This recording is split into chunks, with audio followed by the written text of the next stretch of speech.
Professeur Didier Raoult, comment évolue l'épidémie de SARS-CoV-2 à Marseille? Écoutez, pour l'instant, tous les marqueurs sont à la baisse. Si on prend Marseille, même parce que c'est complexe compte tenu du fait qu'il y a des gens qui viennent se faire soigner à Marseille alors qu'ils ne sont pas de Marseille, l'IHU attire un certain nombre de gens pour venir se faire soigner et donc on fait des études séparées sur les gens qui sont domiciliés ici.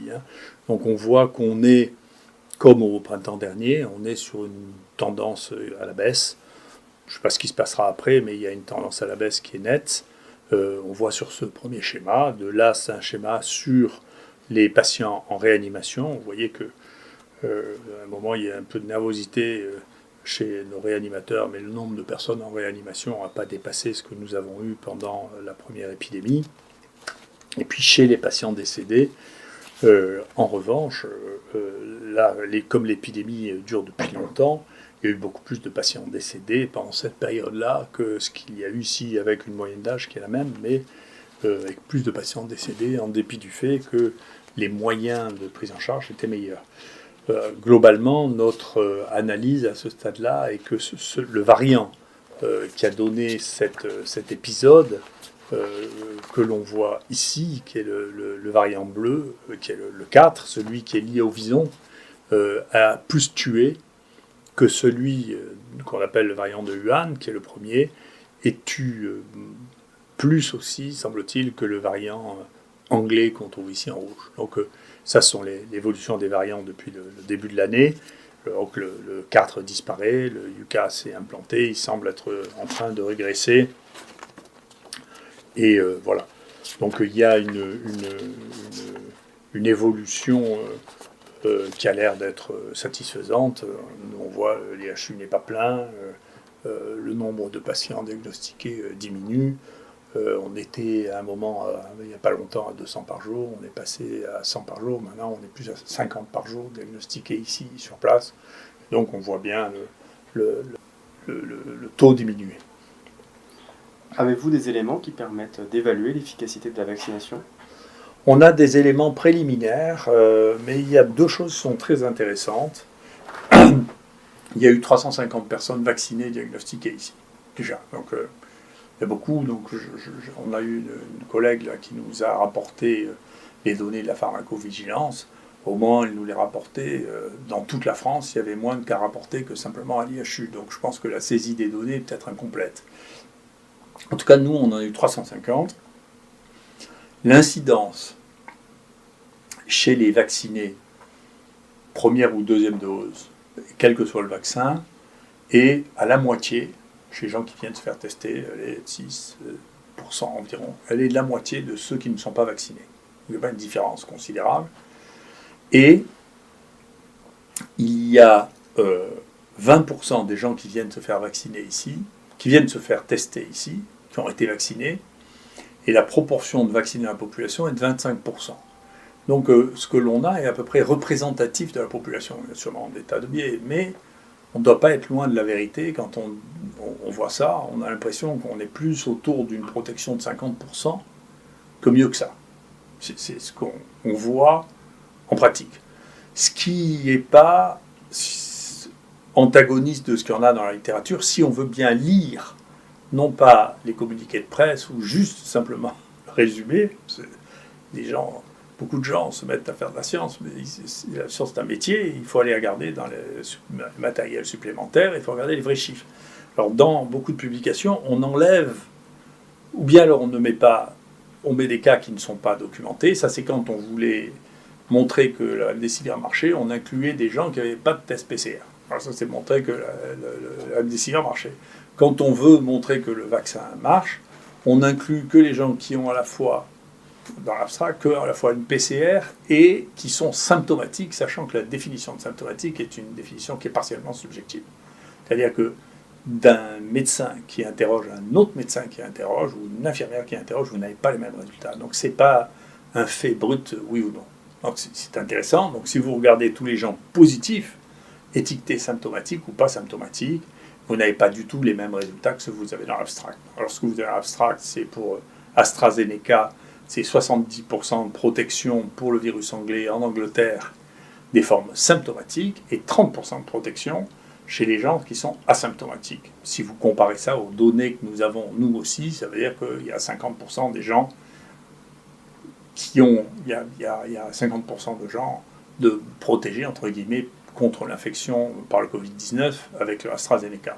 Si vous regardez le Pfizer, les seules données qu'on a sont celles d'Israël, où il n'y avait que l'ancienne souche qu'on appelle Wuhan qui circulait, il n'y avait pas le variant anglais, d'accord ? Et le taux de protection, là aussi, il faut le prendre avec précaution, c'est-à-dire que le résumé et les conclusions ne portent que sur les gens qui sont symptomatiques et ne comptent pas les gens qui sont asymptomatiques, pour lesquels le taux est beaucoup plus important et le degré de protection est beaucoup moins important que ce qu'il est pour les formes dites symptomatiques. Donc il faut faire attention, il n'y a pas, quand on vous dit qu'il y a un taux de protection de 95%, ça n'est pas la vraie vie. C'est les essais, c'est analysé par je ne sais qui, mais ça n'est pas la vraie vie.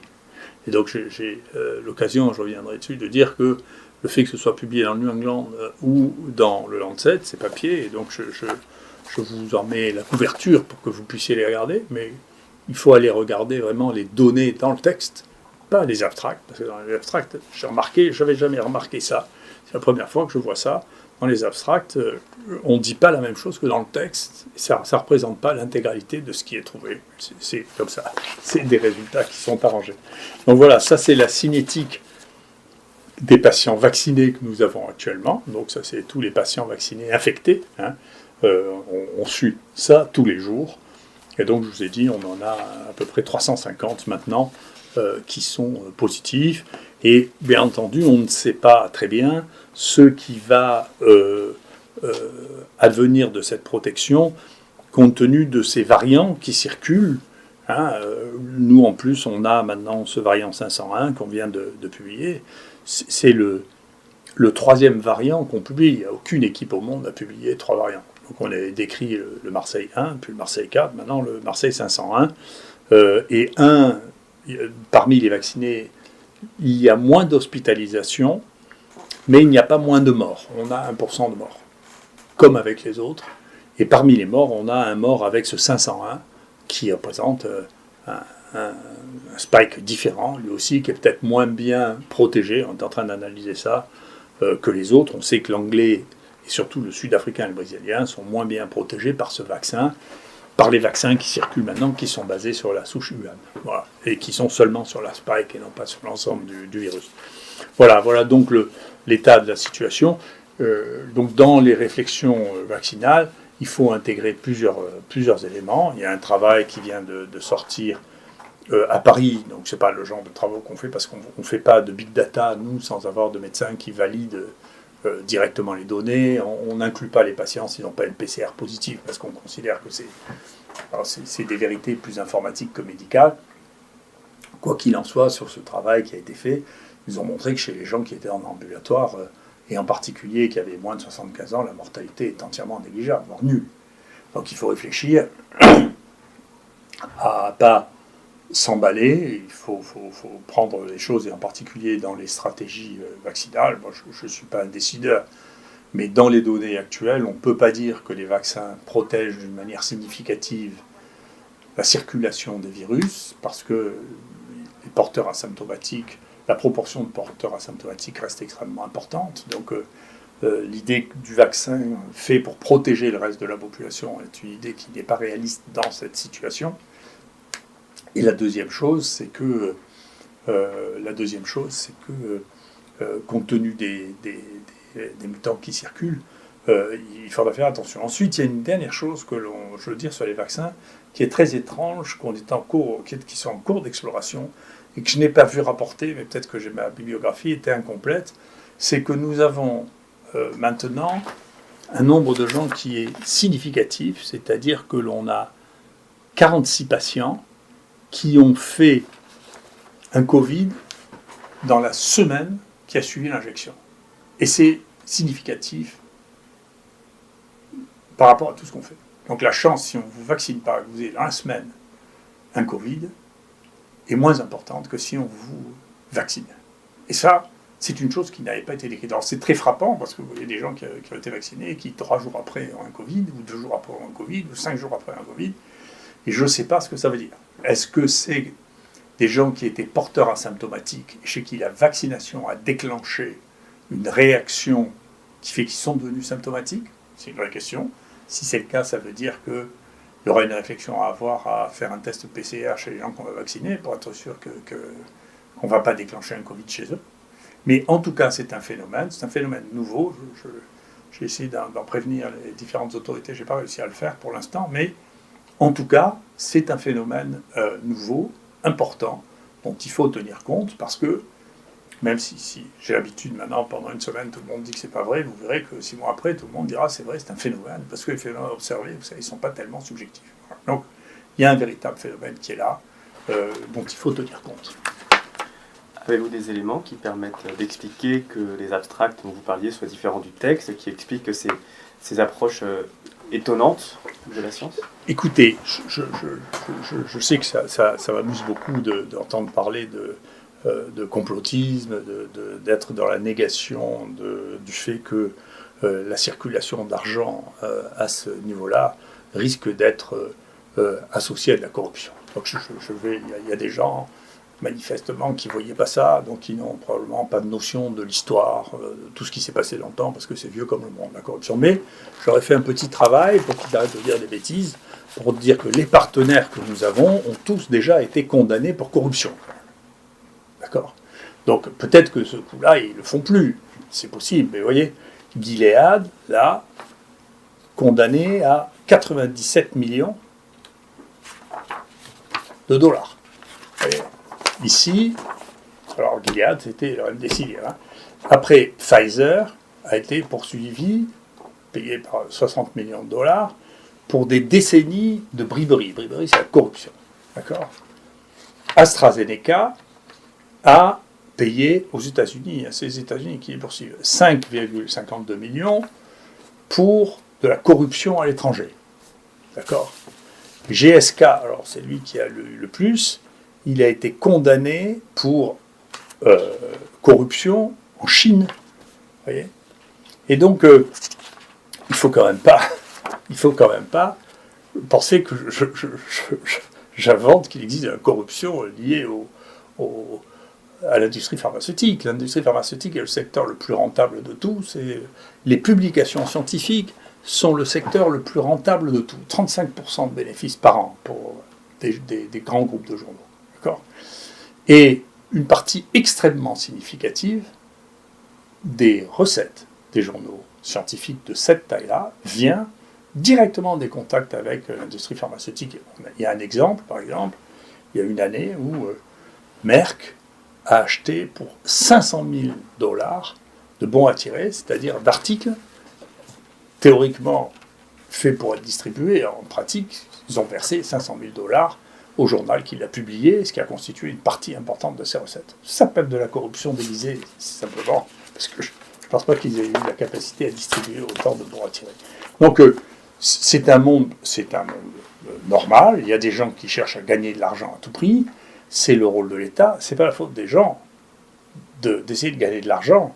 La corruption est un phénomène qui est aussi important que à chaque fois que vous avez beaucoup d'argent et que l'autre en a beaucoup moins, vous avez un phénomène de mécanique des fluides, de transfert de celui qui a beaucoup d'argent vers celui qui en a peu s'il est d'accord pour lui rendre service. Mais on ne donne pas d'argent à quelqu'un si on n'en attend pas un service, c'est pas vrai. On n'invite pas quelqu'un à un congrès, on n'invite pas quelqu'un à un déjeuner, c'est connu depuis bien longtemps. C'est Milton Friedman qui dit ça, il n'y a pas de repas gratuit. Donc ils le font en attendant quelque chose. Moi, quand j'étais interne, c'est incroyable, hein, chasseur de tête, quand j'étais interne, j'avais été invité avec ma femme en business class, aller à Boston, dans un hôtel extraordinaire, où on avait fait venir les meilleurs scientifiques. Il y était là une trentaine de leaders d'opinion, futurs leaders d'opinion, qui étaient pris au berceau pour pouvoir avoir des rapports, et à la fin, le type qui nous avait invités me tutoyait ma femme, et créer des liens qui sont anormaux dans des rapports professionnels, qui sont anormaux. Parce que ensuite, vous aviez des difficultés, quand quelqu'un est devenu un copain, à dire non, son truc, écoutez, on ne prend pas son truc. Moi, j'ai eu une affaire ici d'un médicament qui n'avait pas d'utilité, qui était venu brutalement prescrit, parce que un collègue avait épousé la fille qui vendait ce médicament. Donc ceci existe, ça fait partie de la nature humaine, c'est pas horrible, c'est la loi qui doit le régler. Et donc il faudra bien aller au bout de la loi qui avait été mise en place avec Dominique Marinacci et Xavier Bertrand sur les conflits d'intérêts. Je suis très content, ça avant, j'ai un collègue qui m'a dit dans son CNU, je ne dirais pas lequel, ils obligent les candidats à déclarer leurs conflits d'intérêts et ils ne nomment pas les gens qui ont des conflits d'intérêts depuis moins de 5 ans. Oui. Donc ça veut dire que cette notion-là, petit à petit, se met en place, c'est-à-dire qu'il faut faire attention à la corruption. La corruption des grands journaux est un énorme problème qui ne me concerne pas que moi. Celui qui écrit le plus de ça, c'est un immense scientifique danois. Les Danois sont très très bons pour le contrôle de la corruption, qui a un H-factor à 100. Maintenant, peut-être certains d'entre vous commencent à être familiers avec ça, c'est énorme, c'est un très très haut H-factor. Et donc, les gens qui réfléchissent à ça en sont à dire, écoutez, il faut maintenant avoir des journaux à part, ou pas de journaux du tout pour les essais thérapeutiques, et de manière à ce qu'on ait des commentaires, mais que les mêmes journaux ne servent pas à faire rapporter de la science qui est indépendante et de la science qui s'apparente à du marketing. Parce que de tripoter les données, les analyses méthodologiques et mathématiques pour rendre quelque chose d'efficace, vous savez, c'est très banal. Et comme il n'y a que ceux qui ont l'ensemble des données et qui les connaissent, si vous voulez, ça a été démontré. Un très très beau papier, là aussi, à l'époque où le groupe, la Cochrane Library était aussi une entreprise extrêmement rigide, ce qu'elle a cessé d'être, parce qu'elle est devenue une cible, elle aussi. Dès que quelque chose a une audience suffisante, ça devient la cible, bien entendu, du marketing. D'accord, vous voyez bien, moi j'ai pas de cookies sur mon site, vous voyez bien que dès que vous avez une certaine, même le gouvernement, je suis choqué que le gouvernement ait des cookies, enfin c'est devenu tout commercialisé à ce point, c'est quelque chose qui est déraisonnable. Il faut qu'il y ait une place pour les choses non commerciales et une place pour les choses commerciales, ce qui n'empêche pas que l'on puisse avoir des rapports, créer des start-up, avoir des rapports avec l'industrie, mais ça ne doit pas déborder sur les activités publiques. C'est deux mondes qui doivent rester, et de recréer de l'étanchéité entre les activités publiques et les liens d'intérêt avec l'industrie est une chose essentielle. Et comme théoriquement la loi impose à chaque fois qu'on intervient de déclarer ces conflits d'intérêts, eh bien, y compris tous ces personnages qui passent sur les plateaux télévisés devraient à chaque fois dire, écoutez, j'ai un lien d'intérêt avec tel laboratoire et tel laboratoire, ce qui éviterait d'avoir un mélange des genres et des suspicions justifiées ou pas de corruption. Donc, je pense que c'est un point qui est négligé en France. Je pense qu'il faut arrêter de dire que c'est du complotisme parce qu'il y a des gens qui ont été condamnés à des sommes absolument colossales pour corruption. Pour ceux qui ne connaissent pas l'anglais, briberie, ça veut dire corruption. Donc, dans ces 4 textes que je vous montre, c'est de la briberie, c'est de la corruption. D'accord ? Et donc, il ne faut pas découvrir brutalement que les laboratoires peuvent corrompre les prescripteurs parce que c'est eux leurs clients, c'est comme ça. Donc, encore une fois, il faut revenir sur Terre, prendre les choses tant qu'elles ne sont, bien entendu, c'est les laboratoires qui commencent par les analyser. Il faut les laisser les analyser. Moi, personnellement, je ne trouve pas que de participer à des essais thérapeutiques dirigés par le laboratoire contribue à la connaissance spécifiquement. Personnellement, si aucune équipe française n'avait évalué ni le remdesivir, ni les médicaments contre le sida, ni le médicament contre les hépatites, je ne crois pas que ça changerait quoi que ce soit en recommandation. Donc il y a une partie de ces essais qui sont faits parce qu'il faut que quelqu'un les fasse, que ce soit en France, en Angleterre ou en Espagne, peu importe. Et ensuite, il faut que ce soit confirmé sur le terrain, indépendamment de l'industrie pharmaceutique, de manière à ce que l'on puisse avoir une véritable évaluation de ça.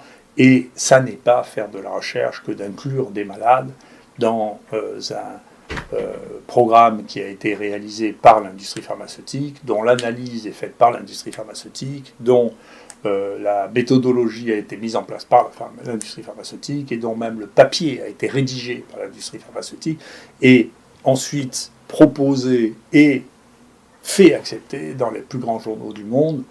Tout ça, j'en suis content parce qu'ils sont parmi les auteurs des plus grands journaux du monde, le New England, le Lancet, mais leur participation cérébrale, intellectuelle à la genèse de ces papiers, qui est le principe même de la science, est négligeable. Et les leurre sur leur capacité et sur leur contribution à la connaissance. Donc il faut revenir, la science c'est pour contribuer à la connaissance, c'est pas pour fournir des malades, y compris fournir des malades comme ça, créer un doute sur le lien du contrat théorique que l'on a avec le malade, qui est de s'occuper de lui et de lui seulement, ce qui est une chose, qui est un vrai problème intellectuel et philosophique, qui n'est pas assez soulevé.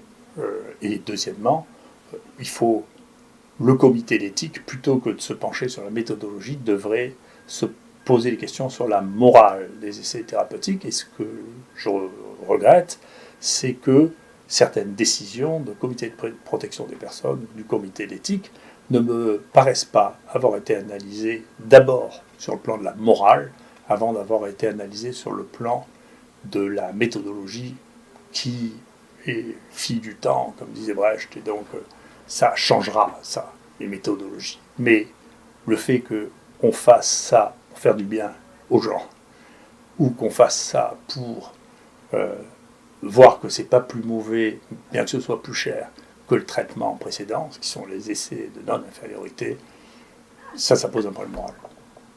Merci beaucoup.